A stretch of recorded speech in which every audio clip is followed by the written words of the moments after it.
Hi guys, it's JJ here.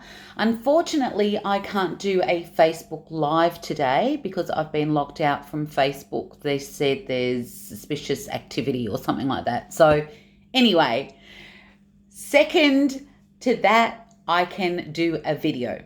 So, what we're going to be talking about today, and I'm going to miss your interaction. So, please make sure that you're still interacting with this video as if it's alive when you're watching it. What I want to talk about today is the 7 disciplines of business. Now, there's many disciplines, but I want to focus on 7 that I think are really important. So I'm going to talk about today, the 7 ones are knowing your numbers, your high performance habits, how you lean into fear. How do you lean into fear as a leader? Starting when you're not even ready. Progression over perfection. Saying yes, then working out how. And then how you chunk down information.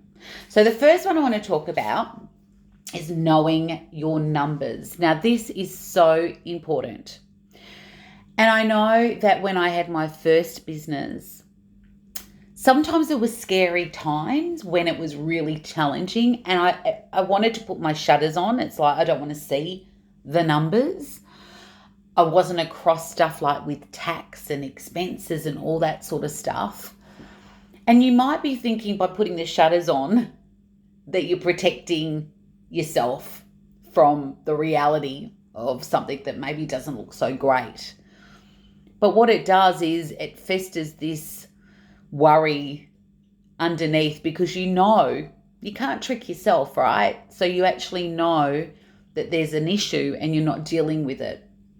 And so the first thing I would say is you've got to know your numbers. You've got to have clarity around it. So wherever you're at is fine right now. Just find out what your numbers are. So look at your bank statements. Look at what you've achieved in the last month, 2 months, last 6 months, the last 12 months, and really get some clarity around where you're currently at. And have some clarity around where you're going in regards to your numbers. And it doesn't need to be something that's fancy, a big business plan. You don't need to be fancy. Create something that works for you. So I have a book where I put all my sales figures in. So, and I keep it really simple. It's like, okay, what did we do last month? And I look at the sales and I put the monthly figure in there. And then each month I have a sales target of what to achieve for the month. So I know what my target is for the next 12 months. And so you might have it in a book. You could also have it on a whiteboard or a chart in your office, but know what you're chasing and know where it's coming from. So some of you might have products and services. You might have services, but different types of services. So really understand where that money is coming from. How many times I start to coach a new person and I say to them, what's your targets? What do you want to achieve in the next 12 months? And the magic figure is usually, I'd love to do $1 million. I'd love to do $100,000. You know, they're the 2 numbers that pop up quite a lot. I want to get to 6 figures, or I want to get to 7 figures. And then I say to them, where's that money going to come from? And they say, I don't know. Right? It's just, and where'd you get that number? Because often what you get a number from maybe, sometimes what people also do is they look at what they were earning in a job and they say, well, if I earn that, that's right. Okay, so if I get the same money. So they just pick this number out from somewhere, but they don't know how to actually, like where that those dollars are coming from. Is it coming from products? Is it coming from their book sales? Is it coming from their services like coaching or training or whatever you're doing with your clients? Where is it coming from? And the thing is, if you don't know where it's coming from, then it's unrealistic, and you're telling yourself it's unrealistic. because you had this dream in your head of a figure, but you haven't brought any certainty to where that money's coming from, and therefore you've created uncertainty in your unconscious mind, and therefore it's like a dream that's not going to come true. So it's really important that you nut out what it is that where the money's coming from. So if you're doing some trainings for your clients, if you've got products, say if you're selling candles, how many candles do you think you're going to sell that year? How are you going to sell them? Then what's that figure for those candles? And you go, okay, well, that's where I'm getting the money from the candles. And then you might say, I've got essential oils. How many of those am I going to be selling a year? Great. What's that dollar figure? Fantastic. So what does that mean in regards to per week, per month? And then you start to break it down, and then you've got tangible targets. And when you've got tangible targets, then you can track it and see how you're going. You can then look at them and go, okay, well, I know what I'm actually aiming for. And it gives you that form of certainty. At least you've got clarity around what you're aiming for. So know your numbers is really, really important. The second thing I want to talk about is high-performing habits. Now, as leaders, we must have high-performing habits. Now, what I want you guys to do is, those of you that are listening, is I want you to pop in the chat box what high-performing habit you have as a leader. Like, what's something that you do really well? What is that something? And pop that in the chat box, because that's something that you do really well is really important, because a habit is something you do consistently. And as a great leader in your life, and to get the success that you want to get in your life, you've got to do something consistently. And so if you've got that great habit, then pop it in the chat box and keep that habit, right? And then that habit you can do things with, which I'll talk about in a moment.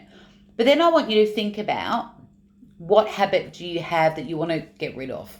Like, what have you got? It's a habit that's disempowering. It doesn't work for you. You know, one of the things that I often have had is when I have dinner, I want something sweet afterwards.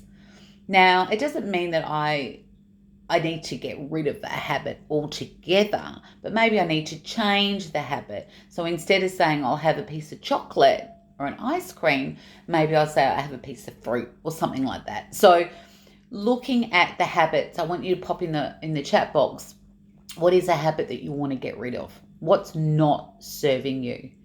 You know, one of the habits that I had was I would go to bed with my phone, and I'd charge my phone near my bed. And what I found was, when I would go to bed, I would say to myself, I'm going to read, and I'd go to read, but then I would think of things, silly things. Like even when I'm reading, I'd start to read and something would happen in the book and I'd go, oh, that's interesting. And I'd want to Google search it. And so then I'd put the book down, get my phone out, start Google searching. And the next minute I'm looking at Facebook, looking at Instagram, and I'm off tangent from my reading. And so a few years ago, I actually said no more phone in my bedroom. So I put my phone in my office and charge it at night, and I put it on silent. And then when I go to bed and I read or I sleep. Right. So it's really important. Those habits that we have consistently affect our results. Now, there's lots of different ways. I love this book. There's a couple of books that are great in regards to habits. One's Atomic Habits, which is a popular book. I've got it there. I couldn't find it. But that's a great book as well. But I actually preferred this book, Tiny Habits. This is a fantastic book from BJ Fogg. And I listened to his audio, and I also have read his book. So some really great tips in regards to habits, and they're simple things. What I love about this book is it's little things that you could do, tiny things, and it really does make a difference. And I know that there are coaches, and I know I love Tony Robbins, but, he will often say, take massive action. And for some people, that just doesn't work. It's like, and they can't just take that step. And so sometimes it's the tiny things that make all the difference. And I know I've broken my wrist, for instance. So I broke my wrist many years ago, and it's still very weak. And I thought, I'd like to, strengthen it. And so one of my tiny habits was to go against the wall and do 10 push-ups. And I know that doesn't sound a lot to you, but for me, that was challenging with my wrist, like really challenging. And so I was doing 10, and I could not believe I was doing 10 push-ups a day, and I couldn't believe how quickly my wrist started to strengthen. And then I went from 10 to 2 sets of 10. Then I went from 2 sets of 10 to 3 sets of 10, and I started to build it up. And so your little habits can make a big difference, and they don't seem too difficult. It's like, well, anyone can do 10 push-ups on a wall, right? It's easy. And so you don't think negatively about it either. It's like, I can do that. Instead of going, I've got to do 50 push-ups, it's like, oh, maybe that might be too hard. And then you don't do it at all. So the tiny habits are really fantastic. The other thing that BJ Fogg talks about is stacking your habits. So with a habit that you have every single day, like brushing your teeth or having a shower, you can be brushing your teeth, and as soon as you put the toothpaste in the toothpaste and toothbrush in your mouth, you could make it a habit of, as soon as I do this, I squat, and you brush your teeth and you do squats. Now, that could be, so that's habit stacking. You've already got a great habit, and then you stack another habit on top of it, because that's what you're always going to brush your teeth. And so just stack them, and it makes it easier. And then you practice that. The other thing that's important that he talks about is the environment in regards to your habits. A while ago, I made some cakes, some little cupcakes, and I put them, and they were in a container, and I didn't put them away. They sat on the kitchen bench, and it was interesting to see my family and myself walking past and looking at the cakes and they're, and then suddenly picking the cake up. So we ate lots of cupcakes that week. But the same things happened when I bought fruit, right? So I put a big thing of fruit out there, and then suddenly people, and like blueberries or grapes, and suddenly people just walk past, I'll walk past, or hubby will walk past and just go, oh, and just grab a little bit of grapes and then walk off, and then suddenly the grapes are gone. So just because of the environment, it could have been the cupcakes or it could have been the grapes. And so your environment, how you set that up, is really important. So get that, if you can, get that Tiny Habits book, because I think that's a really great base of setting up some habits, but also reflect on the habits what are habits that you want to keep and you can stack things onto, and what are the habits that you want to discard. One of the habits that I have mentioned before that I do that works really well for me is every day when I clean the toilets and do a bit of a clean up in the house, I put my headphones on, which are cordless, and I listen to my audio book at the same time. So while I'm cleaning up, I'm also doing self-development and listening to audiobooks, and that works really well for me. So that could be going for your walk, doing the same thing, getting on the treadmill and listening to an audiobook or a podcast, so that you can get your self-development in at the same time. So the third thing I want to talk about is leaning into fear. We often think that things need to feel good for us to do them, but it's not true, because yes, some things do feel good and they're good for us, but there are also things that don't feel good and are good for us. And so we've got to learn to acknowledge those times when we know it's good for us, but maybe it doesn't feel good. And we've got to lean into that. So instead of retreating, we need to lean in. And I've got another book here. I was just looking at the books. But I love this book from Mel Robbins, The 5-Second Rule. And there's a couple of things. So the 5-second rule, if for those that haven't read it, if you have, I'd love to know your thoughts on it and pop some comments below. But what I love about it, it's so freaking simple. It's like, if you're going to do something, because there's this gap of when we hesitate, particularly if we think it's going to be difficult, we don't feel good, we're a bit fearful of something. And there's this gap where we hesitate. And then that's when we make excuses. And so the 5-second rule is you just say 5, 4, 3, 2, 1 and do it. And it could be getting up in the morning. Okay, yeah, I would love to sleep in. No, 5, 4, 3, 2, 1 and up. And you have this, again, it's a habit, right?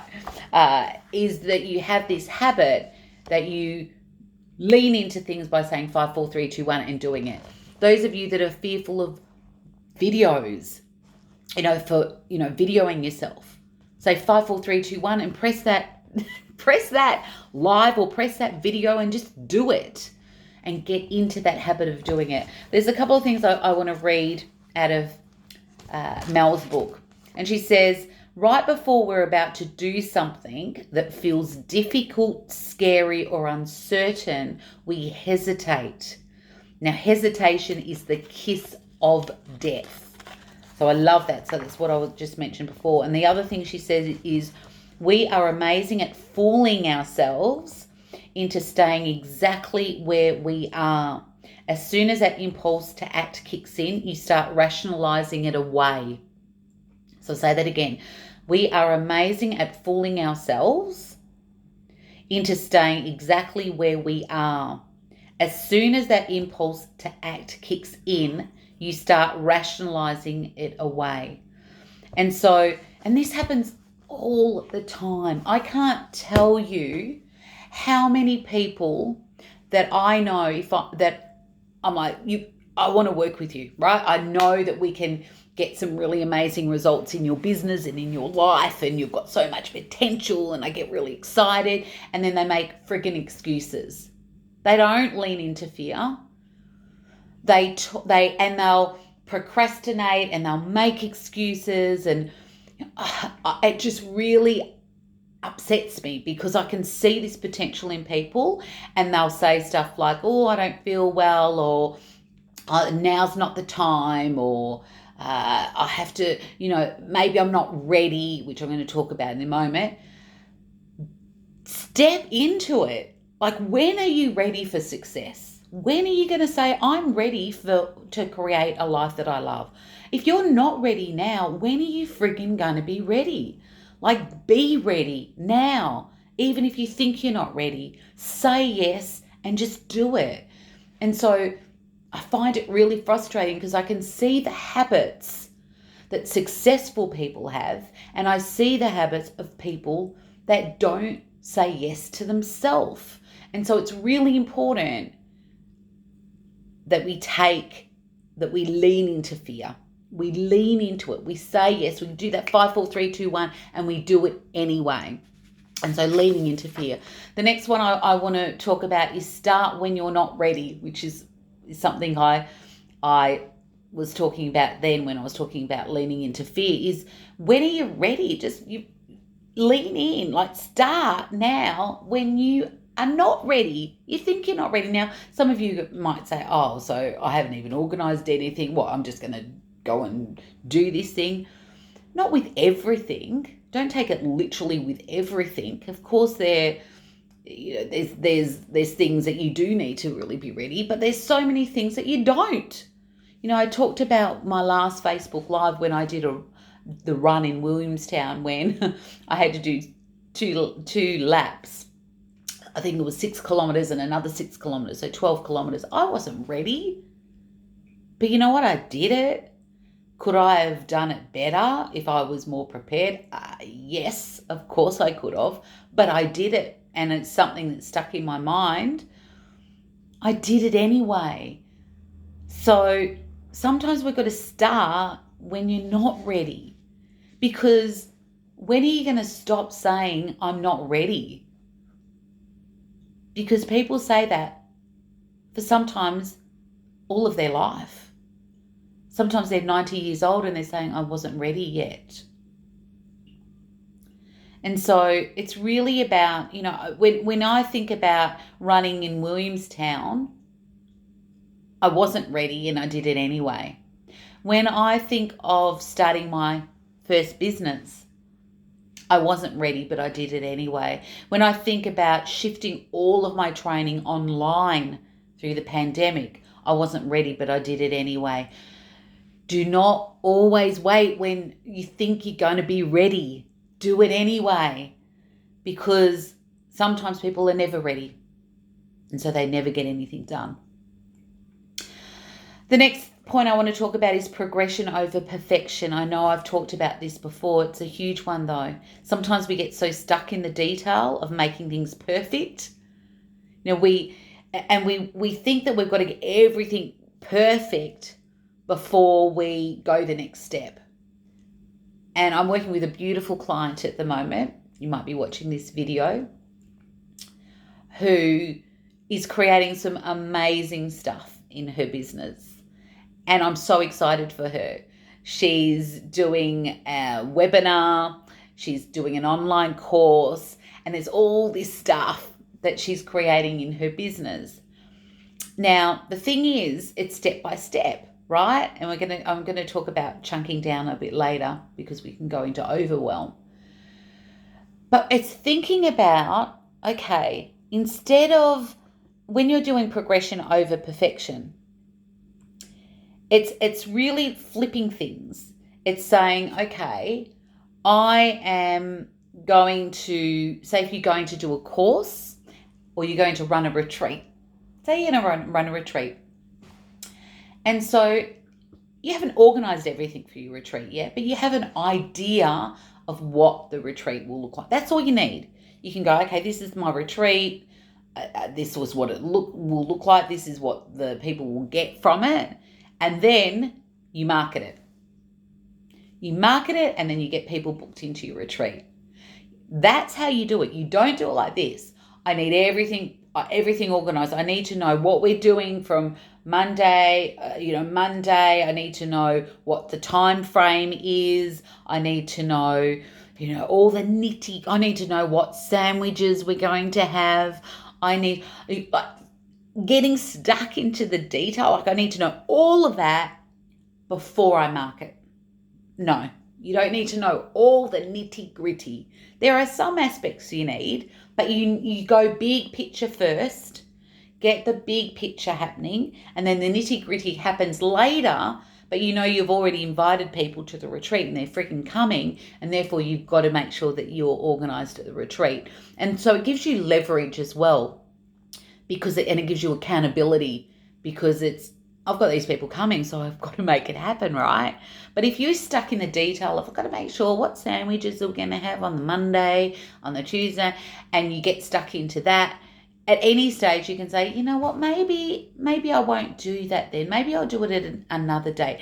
And so therefore you're changing things because there's no accountability for anybody. But when you've got people coming, there's accountability. So I often say with courses, the same thing. So with my client that I'm working with at the moment, we know she's got a webinar coming up, but she hasn't written her course that she's selling yet. She hasn't written her online course yet, but that's next. That's coming up next. We don't need to worry about that yet. All we need to do is get the webinar rocking, have the big picture of what she's going to be giving her clients, get the people coming to the webinar. Once they're locked in for the program, then that's the next step, and she's writing the program and writing the online course. So it's really flipping it around. So it's really important that it's progression over perfection. Take the step. You don't get stuck into the detail too much. The next thing I want to talk about is saying yes, then working out how. Saying yes, then working out how. Instead of going, oh, hold on, I won't say yes to that. I need to know all the steps on how I'm going to do it first. So someone says to you, I'd love you to be a speaker at our event, or I'm going to have to get back to you on that, because you think, oh, I'm not sure what I'm going to talk about yet. I haven't done the agenda yet. I don't know what I'm going to say. I don't know how long I'm going to talk for yet. Say yes, then work out the details later. Get used to saying yes. And I love this. There was a saying.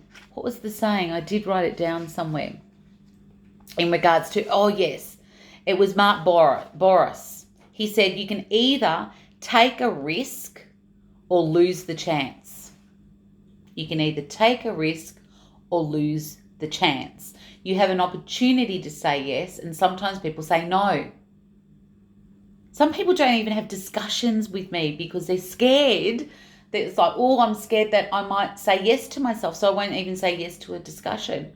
Right? That just breaks my heart, because when I can see that there's so much available to them, but they're saying no to themselves. Say yes and then work out how. If I think about, when I signed up for a $50,000 program going to the US, a training program for me to learn, I didn't know how I was going to do it, but I said yes and worked out how. Hadn't booked the flights, didn't know where I was staying, I didn't know anyone there, didn't know anyone that was going to the training. I said yes, and then I worked out how. If you're writing a book, instead of saying, I need to know the publisher, or I need to just start writing the first friggin' page. Say yes, and then work out how. And so it's really about practicing that discipline as a business owner. And let's see what you're going to achieve even more once you do that. And the last thing I wanted to talk about is chunking down. What that simply means is, instead of overwhelm that we go in with, I've got all this stuff to do. It's like, oh, where do I start? Instead of that, you're chunking things into bite-sized pieces. You're minimizing things. So you do that with any tasks that you need to do in your business, and also any problems or challenges that you have. Instead of blowing it bigger, blowing it up, that's how you do overwhelm, you shrink it and make it small. So for instance, if there's a problem in your business, think about, okay, what's the first little thing that I can do to problem solve this? And minimize the problem, rather than saying, oh my gosh, what am I going to do? There's all these things. No, minimize it. And same with tasks. One chunk at a time. If you went into a hoarder's house, you would do one maybe little corner at a time. You wouldn't look at it and go, where do I start? I've got to do all of these rooms and the backyard too. And then you start thinking that way. You wouldn't want to start. Why would you associate all this pain to the task that you're going to do? Instead, you go, all I'm going to do is start with this little corner area or the bench top in the kitchen. That's all you're going to start with. And you start small. And so with all it, and even things, I had a client with taxes, and she's had some issues with her tax. I said, let's just do one thing at a time. And let's just do that 1 month. Get that one month done, and then yay, and we'll celebrate, and let's do the next one. Let's allocate. And so we made it small. And once she got that done, she was like, wow, I feel so relieved that it's done, because it was always sitting in her unconscious mind. That worry, that concern, that anxiety was still there. We pretend it's not, but it is there. And so it's really important for us to get stuff done. We can have big dreams, but chunk things down into small pieces so that and it's that consistency, isn't it? Because if you're doing that one little thing today, another little thing tomorrow, another little thing, all of those tasks will add up to the big result at the end. And so making sure that we chunk that down. So I'll go through those topics again. The 7 keys were: know your numbers, have high-performing habits, and I mentioned the Tiny Habits book there, lean into fear, start when you're not ready, progression over perfection, Say yes, then work out how, and then chunk down any tasks and any problems or challenges that you have in your business. So I trust that that's been valuable for you today. I apologize for not being able to get onto Facebook Live, but I trust that this is valuable for you anyway. Please make sure that you're interactive. Remembering this group is about interaction and it's about others. It's not just about you, me. It's about others, and for you to really contribute, because we can say that we want to help people in the world. We can say that we want to be proactive and make a positive difference in the world, and then we can be really self-focused. This is about being focused about helping others. And if you're living that and you're being that, not just saying that, then you show up that way with everything that you do. And so that's what I want to see happening in this group. I created this group a couple of weeks ago. It's only fresh, but I'm really watching and seeing who's showing up and who's not, because it says a lot about you, right? It says a lot about you giving rather than having to receive all of the time. And people see through that very quickly as well when they're seeing someone that wants something back all the time.